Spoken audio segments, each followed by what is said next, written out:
저는 아이들이 분명히 가지고 있지만 자기도 모르는 그런 잠재력이라는 예쁜 보물을 직접 찾을 수 있게 힌트를 주는 선생님이라고 생각해요.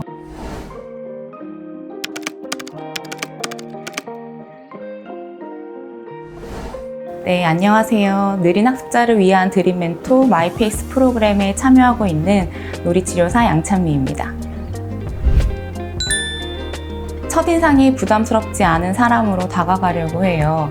아이에게 관심이 있고 궁금하지만 거리를 적절하게 유지하기 위해서 가벼운 대화로 만남을 시작하는데요. 학교가 어디야? 오늘 음식은 어땠어?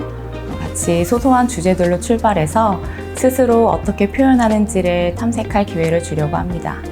그런데 센터에 오는 아이들은 이런 질문에 답하기가 어려운 아이가 많아요. 그래서 아이가 꼭 답을 해야 한다는 부담을 느끼지 않게끔 보기를 주거나 아이가 하지 못하는 표현을 다시 반영해 주면서 부드럽게 대화를 이어갈 수 있도록 이끌어주는 거죠.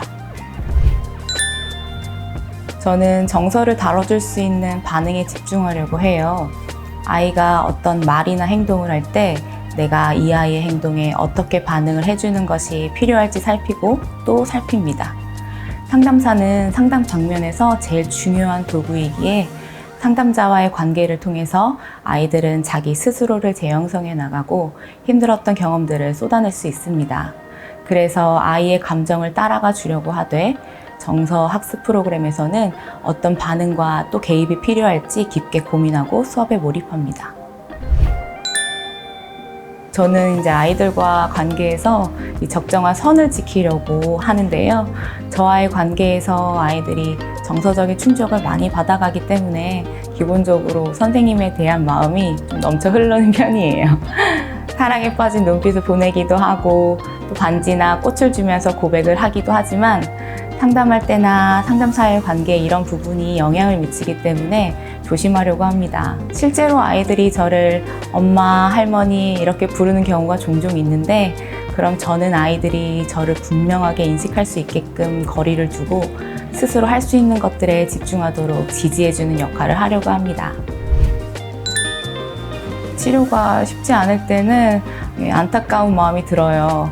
그래서 도움을 줄 수 있는 방법이 무엇일까 늘 고민합니다. 책이나 논문을 자세히 찾아보고 적용할 수 있는 부분들은 적용하거나 동료 선생님들과 슈퍼바이저 선생님께 도움을 받기도 합니다. 저의 행동 하나하나 빠짐없이 뜯어보는 시간을 통해 피드백을 토대로 다음 상담 때 반영하려고 그렇게 노력합니다. 저는 아이들이 분명히 가지고 있지만 자기도 모르는 그런 잠재력이라는 예쁜 보물을 직접 찾을 수 있게 힌트를 주는 선생님이라고 생각해요. 아이들에게 공부가 아닌 활동을 통해서 새롭게 필요한 부분들을 발달시킬 수 있게끔 애쓰고 있고요. 본인 스스로 나 괜찮은 사람이네 라고 깨우칠 수 있도록 격려해주고 있습니다. 저는 문제에 대한 통합적인 접근이 가능하다는 점과 공간적인 제약에서 자유롭다는 점, 이 두 가지가 차별점이지 않을까 싶어요. 먼저 아동이 가진 문제의 원인을 분석하기 위해서 사고, 학습, 적응 능력 검사를 합니다. 이 아이가 환경적으로 결핍이 있어서 문제가 있는 건지, 타고난 부분인 건지, 이 아이에게 부족한 영역은 무엇인지 파악하는 거죠. 이 검사 결과를 토대로 인지, 정서, 사회성, 집단 어느 부분이든 다각적으로 접근이 가능한 게 장점이라고 생각하고요. 또 상담받기 위해서 상담센터에 오실 수도 있지만 가정으로 방문이 가능해요. 온라인으로도 멘토링 받을 수 있어서 시간, 공간을 구애받지 않아도 되는 점이 메리트 있는 부분이라고 생각합니다. 제 어릴 적 모습이랑 닮은 아이들과 이제 만날 때가 있어요. 수줍음도 많고 내성적이었던 저랑 비슷한 친구들을 만나면 처음에는 말수도 적고 자기 표현에 서툴러서 침묵하는 시간이 되게 긴 편이에요.